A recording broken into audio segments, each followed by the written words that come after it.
हमारे दर्शक ये जानना चाहते हैं कि आप तो एक किसान परिवार से आते हैं, खेत की बात करें, खलिहान की बात करें, यहाँ से सांसद तक का सफर आपका कैसा रहा?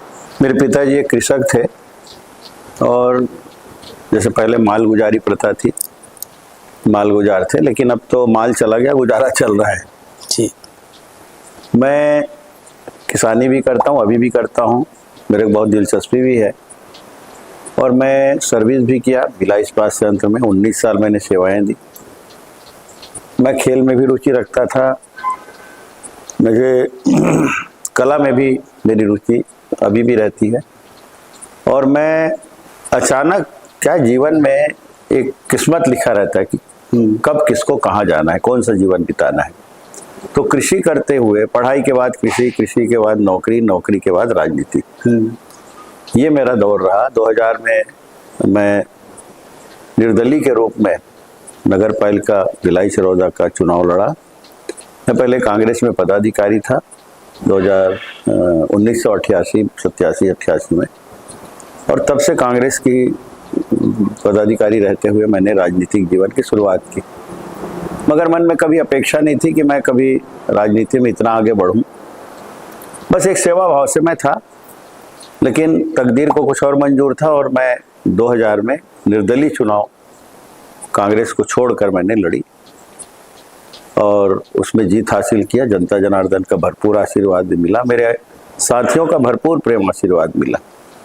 उसके बाद मेरा राजनीतिक जीवन की शुरुआत हुई। 2003 में विधानसभा चुनाव लड़ा, पाटन विधानसभा से।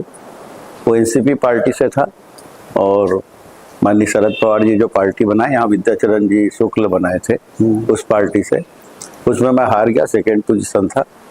उसके बाद 2004 में मैं भारतीय जनता पार्टी में शामिल हुआ और भारतीय जनता पार्टी में शामिल होने के बाद मैं माननीय ताराचंद साहू जी ही ने मुझे भारतीय जनता पार्टी में प्रवेश दिलाया। और मेरे पिताजी शुरू से जनसंघी थे, जनसंघी विचारधारा के थे, लेकिन ये संयोग बना कि मैं कांग्रेस का सदस्य बना, वहाँ पदाधिकारी रहा। फिर 2008 में मुझे भारतीय जनता पार्टी से पासवान से टिकट मिली और मैं चुनाव जीता। जो पूर्व मुख्यमंत्री थे उनको ही चुनाव हराया 2008 में। और उस समय डॉक्टर रमन सिंह जी की सरकार में डॉक्टर साहब ने मुझे संसदीय सचिव का दायित्व दिया, गृह जेल सहकारिता था। 13 में मैं चुनाव हार गया। उसके बाद फिर 18 में मुझे टिकट नहीं मिली और 19 में फिर भारतीय जनता पार्टी के नेताओं का आशीर्वाद मुझे मिला और मुझे प्रत्याशी के रूप में दुर्ग लोकसभा से टिकट मिली और सबसे ज़्यादा वोटों से जीतने का सौभाग्य मिला जनता जनार्दन के आशीर्वाद से, हमारे कर्मठ भारतीय जनता पार्टी के कार्यकर्ता भाइयों बहनों और युवा साथियों के कड़ी मेहनत से। और आज दूसरी बार मुझे सौभाग्य मिला है कि भारतीय जनता पार्टी के प्रत्याशी के रूप में आज मैं प्रचार प्रसार में लगा हूँ।